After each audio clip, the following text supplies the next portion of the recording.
Hoje em dia, não é novidade para ninguém que um dos grandes desafios da vida moderna é a gestão pessoal. A gestão do tempo, a gestão das expectativas, da autoestima, como é que faz para dar conta de tudo? Bom, existem profissionais no mercado hoje que estão dedicando seu tempo e seu conhecimento para isso.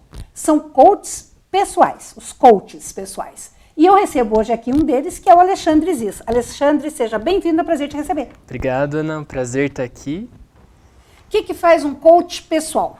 Bom, um coach pessoal, um coach de vida, né? Um coach de propósito de vida, que na verdade é mais especificamente assim o que eu trabalho, ajuda as pessoas nos seus projetos, na gestão da sua própria vida mesmo, né? A transformar os seus pontos de dificuldade em resultados efetivos, né? A gente pode dizer assim que seria desemaranhar aqueles pontos mais parados da vida. E isso é através do quê? Do aconselhamento, é através da proposta de planejamentos de ações? Como é que trabalha o coach? Existem diversas linhas, né, e metodologias de coaching, né? Então, é importante, antes de falar disso, esclarecer algumas diferenças, né? Por exemplo, entre o trabalho que um coach faz e o trabalho que um psicólogo faz. Hoje existe uma discussão muito grande, né, sobre isso, qual que é o papel de cada um. E a ideia de um coach sério, um coach que realmente respeite uma metodologia e que tenha uma formação séria, né, é de que ele não invada o espaço do psicólogo, então que cada um saiba o seu lugar. Então a gente pode dizer, né, o psicólogo vai ter toda a liberdade para trabalhar com questões do passado, com traumas e também com questões do presente. E o coach vai trabalhar especificamente questões do agora. Então você está tendo determinada dificuldade, por exemplo, para a gestão das suas tarefas. É aqui que o coach se insere. Ou, eu sinto que eu não estou feliz no meu trabalho, não estou realizado naquilo que eu estou fazendo, preciso de ajuda para pegar e encontrar qual é o ponto que vai me fazer me sentir mais realizado, né? Então, aqui a gente começa a entrar no campo do coaching especificamente, né? Assim como em todas as profissões, existem bons médicos e péssimos médicos, existem bons professores e péssimos professores, bons psicólogos e péssimos psicólogos, e ótimos coaches e péssimos coaches, né? Exatamente. E, enfim. E isso é nesse sentido até que eu queria te perguntar, porque a gente tem visto até memes no Facebook, né, de que hoje em dia todo mundo é coach, virou, a população se divide em 50% coach, daí 30% não sei, sabe? Sim. Assim, é nesse sentido de uma certa, né, da zoeira e tal, mas eu acho que isso deve incomodar os profissionais, né, em certa medida. Acho que incomoda o mal profissional, porque no meu trabalho eu tenho algo assim que, digamos assim, me garante, que é o meu resultado, certo? Então, se eu gero transformação na vida do meu cliente real, do meu cliente que vem até o meu escritório, passa por todo o processo, né, que dentro da minha metodologia são 10 sessões, que esse cliente vai estar comigo, e o resultado que ele atinge no final desse processo é o que confirma de que não é só uma falação ou só um blá blá blá, né? Infelizmente, existe, inclusive aqui na nossa cidade, instituições que fazem um curso de um final de semana e pronto, você é um coach e já pode atender pessoas. Mas não é bem assim, né? Eu tenho, nos últimos tempos, feito muitas formações em São Paulo, no Rio. Na semana passada eu estive no Espírito Santo fazendo uma formação avançada. Então é uma área que, assim, como não existe uma graduação, você precisa estar muito empenhado em buscar a tua formação para realmente entregar para o teu cliente o resultado. Agora, o que diferencia esse coach de Araque, digamos assim, de um coach que efetivamente gera transformação é o resultado. Então, como que você, quando se torna minha cliente, quando você efetivamente atinge o teu resultado, através de tudo aquilo que a gente trabalha, né, dentro do processo, isso efetiva, legitima, né, o trabalho. E aquele coach que é um coach de fim de semana jamais consegue levar o cliente dele ao resultado. Então, acho que é aqui que se separa um pouco o joio do trigo, digamos assim, né? E o coach, nessas alturas, tem que entender muito de muita coisa, né? Porque, quer dizer, se você vai trabalhar e ainda sem invadir o espaço do emocional da pessoa, quer dizer, é complicado porque você vai ter que desemaranhar, né? Desmanchar os nós aí, às vezes, que estão vindo de um relacionamento frustrado, de um trabalho frustrado, de uma baixa autoestima. Como é que você trabalha isso, vamos dizer, a metodologia aí, para não invadir esse espaço do terapeuta, claro, do psicólogo, e poder, assim, fazer a pessoa explorar o seu melhor. Bom, eu tenho uma vantagem, no meu caso pessoal, eu sou graduando em psicologia, né? Então, legal. esse ano, né, encerro mais essa bagagem, digamos assim, que... Então você vai poder juntar os dois. Sim, vai poder, né, um contribuir com o outro. Mas o coaching especificamente, né, como metodologia, a gente trabalha em 5 passos. Então, o primeiro passo é ter clareza, enxergar por que esse trabalho já não me faz bem, por que esse relacionamento já não me faz bem, né? Ou o que eu preciso fazer da minha vida, qual é o ponto o lugar no mundo que só eu posso ocupar. Entender isso, olhar para isso com clareza faz toda a diferença, porque às vezes a gente acha que tem clareza sobre determinada coisa, mas vive no piloto automático. Né? Então, quantas vezes, por exemplo, você está dirigindo e acaba se dando conta assim, nossa, para onde é que eu estou indo? Ou está escutando uma música e precisa colocar a música de novo porque não estava prestando atenção. Né? Então, nesse ponto, a gente trabalha a clareza em relação à vida da pessoa. Né? Qual é o ponto da vida dela em que ela está operando no piloto automático, digamos assim. E depois disso, a gente trabalha a delimitação de um caminho. Né? Ok, então hoje eu estou nesse ponto que eu estou insatisfeito com o meu trabalho, que não faz mais sentido, talvez eu fiz isso durante anos e agora já não me satisfaz. Mas eu também não sei direito para onde que eu quero ir. Então a gente trabalha qual é o caminho que você precisa fazer, em primeiro lugar, para descobrir isso, ter clareza disso. Ok, se for uma transição de carreira, por exemplo, para alguém que é um funcionário público que quer empreender, como que eles delimita passos seguros para não cair no completo escuro, né, nessa transição de carreira. Então a gente traça esse caminho. E a ideia é que dentro do processo, que como eu já falei, né, são 10 sessões, aproximadamente 2 meses e meio, 3 meses, que ele comece a caminhar. E quando ele começa a caminhar, ele obviamente começa a ter as primeiras quedas, né? Porque é natural, óbvio, todo o processo de mudança acaba trazendo as suas dificuldades, enfim. E é por isso que a gente entra com o quarto passo, que é a consistência. Né? Então, qual é o propósito que faz com que essa pessoa siga mesmo mediante as dificuldades? Né? Então, a gente tem diversas ferramentas para trabalhar isso, da consistência. E cada processo, dentro da metodologia que eu trabalho, ele é configurado para cada pessoa. Então, você é uma pessoa, eu sou outra pessoa, para você tem certas coisas que vão funcionar, para mim tem coisas que vão funcionar melhor. E a gente precisa ter essa sensibilidade, enquanto coach, de entender qual é o melhor caminho para o nosso coach, né, que é o nosso cliente. E, por fim, o último passo, depois de estabelecer, né, olhar isso com mais clareza, definir um caminho, começar a caminhar, trabalhar a consistência, é a conquista. Então, são os 5 Cs. E existe uma preocupação geral em todo esse processo, né, todos esses passos, de que tudo isso seja feito de forma alinhada.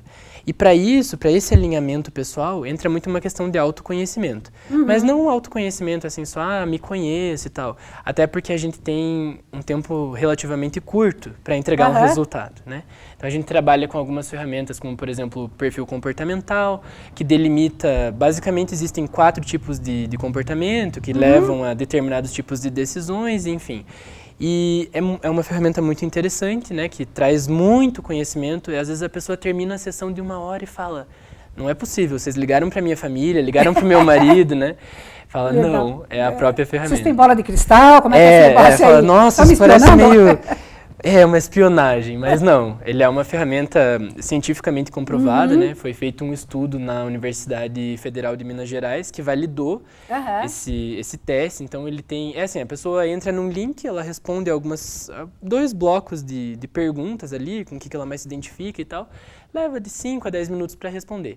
E aquilo geram alguns dados, né, para nós, e a gente faz todo um relatório baseado nesse estudo da UFMG, que tem uma possibilidade de acerto de 97,5%. Bacana! Ou seja, os 4 perfis são, né, planejador, comunicador, executor e analista. Então, a chance de a gente ter um relatório que diz, olha, Ana, você é uma comunicadora, e você efetivamente ser é muito grande, assim. E ali a gente pega também os sabotadores, né? Quais são os pontos que te sabotam. Então, algumas pessoas, por exemplo, têm o sabotador hipervigilante, que é, assim, nunca pode descansar. Ela tem que estar sempre preocupada em fazer tudo, em ajudar todo mundo. Outras pessoas têm o sabotador, que é o controlador. Então, se não tiver no controle, né? E tudo isso a gente vai pegando e vai trabalhando. Ok, como é que esse sabotador efetivamente te sabota, né? Em que situações da tua vida que isso acaba te tirando da linha, te tirando do foco, né?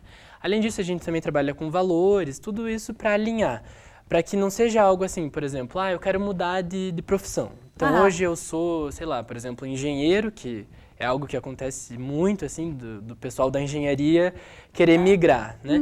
Sou engenheiro e quero ser... vou abrir uma padaria, por exemplo. E aí você fala, tá, mas vamos entender se isso realmente tem a ver com você, né? E aí a gente começa a trabalhar essas ferramentas de alinhamento para que, ok, quando ele abrir efetivamente a padaria, ele esteja bem com essa decisão, ele esteja bem com ele mesmo, assim, tudo bem, abrir a padaria era o que eu queria. E às vezes, durante o processo, o cliente vai entendendo, não era exatamente isso, né? E aí ele redefine o objetivo. E acontece às vezes, né, como você falou, do cliente redefinir o objetivo, e acontece às vezes da pessoa perceber que não é aquilo que ela quer, mas realmente ela continuar insistindo? Sim. Acho que muito até, né? Muito na vida acho que isso acontece. Teimosia, né? É uma característica do ser humano, né? Teimosia e zona de conforto. A diferença entre a persistência e a insistência, né? Que ser persistente é realmente ter um objetivo e ir atrás disso, e o insistente é aquele realmente teimoso, né? Mas aí a gente tem um cuidado dentro do processo, quando a gente percebe, né, que a pessoa está caminhando para aquela mesma direção do piloto automático dela, fazer um alerta. Olha, agora eu fiquei confuso, né? A gente tem conversado sobre um objetivo, mas parece que você tá caminhando para outro lado, né? E aí a gente faz um realinhamento do processo. Onde você verdadeiramente gostaria de chegar? Não sei.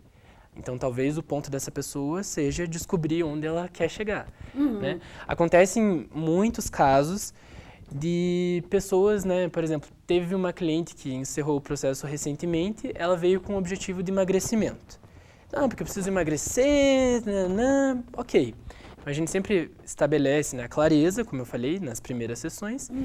E quando a gente iniciou o alinhamento, ela recebeu o relatório de perfil comportamental, a sessão de devolutiva, e falou, opa, parece que não é bem emagrecer que é o meu objetivo, né? Ela estava muito paralisada na vida, insatisfeita com o trabalho, ela trabalhava com contabilidade e começou a aparecer uma possibilidade dela empreender, dela assumir um negócio familiar e tal. E aí a gente foi trabalhando as sessões de alinhamento, o que ela perderia se ela fosse empreender, o que ela ganharia. E até que no final do processo, o realinhamento que a gente fez foi completamente diferente do emagrecimento, né? Ela trabalhou justamente para olhar essa questão, o que ela precisaria desenvolver como competências para empreender, enfim, acabou mudando a rota. Então isso é muito comum, que o cliente chegue com um objetivo, com uma intenção, e que no percurso ele vai percebendo, opa, não era bem por aqui, e vá encontrando, né, novos caminhos, assim. E esse papel do coach vem, então, bem ao encontro daquela definição que sempre foi muito comum lá do tempo dos nossos pais, dos nossos avós. Quem está de fora enxerga o problema melhor, enxerga com mais clareza. Isso. É esse o princípio mesmo? Isso. O princípio é sempre, né, a gente observar, olhar de fora, como você bem colocou, mas ter um cuidado de não julgar. Né? Então, um princípio do coaching é o não julgamento. Por quê? Porque às vezes o que para mim pode parecer uma formiga, para você pode ser um elefante. E aí eu não posso ter a insensibilidade de falar assim, não, mas por que você não fez isso ainda? Tá tão fácil, tá na tua cara, é só pegar e fazer. Porque se você não fez ainda, e se você me procura enquanto profissional, é justamente porque esse é o teu ponto de dificuldade. Né? Então, entrando nisso, também tem um outro princípio que a gente segue enquanto, digamos assim, enquanto conduta, né, do coach, que é de sempre levar o cliente à reflexão através de perguntas e não de discursos. Então, jamais uma sessão de coaching pode ser uma catequese, digamos assim. Olha, Ana, se você tem esse objetivo de, sei lá, emagrecer, você não pode comer isso, porque não tá no meu papel dizer o que você vai fazer ou o que você não vai fazer. Mas o meu papel é te perguntar. Tá, mas quando você faz isso, você tá caminhando na direção disso? Ah, não sei. E se você soubesse? E aí a gente, às vezes, né, tem alguns clientes que reclamam, falam, começou a perguntinha, né?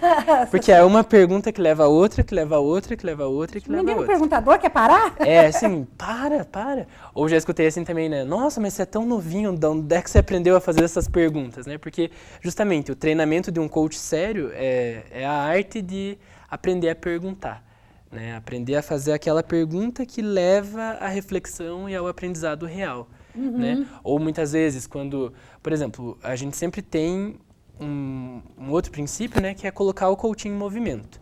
Então, para eu ter um resultado num período de 3 meses, a cada semana você sai com algo para fazer.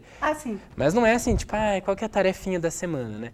É assim, tá, Ana, o que você percebe, considerando o objetivo que você tem e tudo que a gente trabalhou na sessão de hoje, qual é o pequeno passo que você pode dar de hoje até a semana que vem que vai te levar na direção do teu objetivo? E a partir desses pequenos passos, às vezes a gente tem a sensação de que é pouco. Mas de 1% em 1%, quando chega no final, esse cliente atingiu.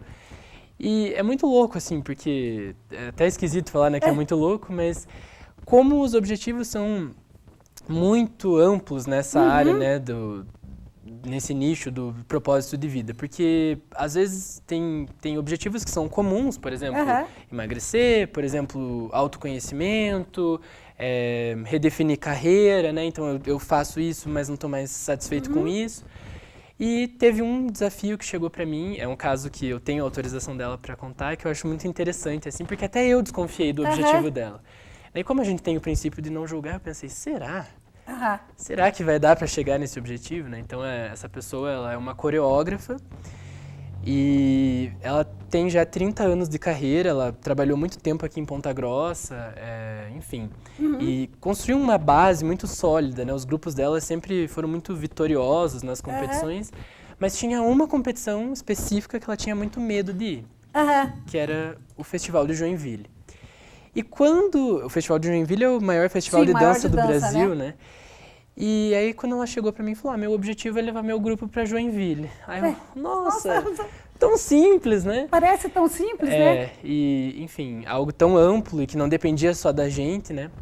Mas aí, o que a gente foi trabalhando com ela? Como é que ela desenvolvia no grupo dela a competência de ir até lá? E agora ela tá trabalhando numa cidade nova, um grupo recém-formado, então com pouca experiência, tinha tudo pra não dar certo. E com tudo que a gente foi trabalhando no processo, ela entendendo que ela, muito mais que uma professora, era uma líder, como é que ela liderava aquele grupo, tudo foi acontecendo. E mais ou menos há umas 3 semanas atrás eu recebi uma ligação dela chorando quando eles estavam se apresentando em Joinville. Que legal. Então que realmente chegou no objetivo dela, né? Que bacana. E o pessoal que queira te procurar para fazer uma consultoria, um aconselhamento, um coach com você, como é que faz? Pode ser nas redes sociais, pode ser no site? Pelo Instagram, né, que hoje é o principal meio de contato, que é @alexandreziz, ou também pelo WhatsApp, que é o 42 999 37 0446. Esses são os contatos principais. Tá certo. Alexandre, parabéns pelo trabalho, muito sucesso aí, que você consiga ajudar muito mais pessoas. Obrigado, Ana. Obrigado pela oportunidade. Obrigada. E você fica agora com a dica de estilo de hoje.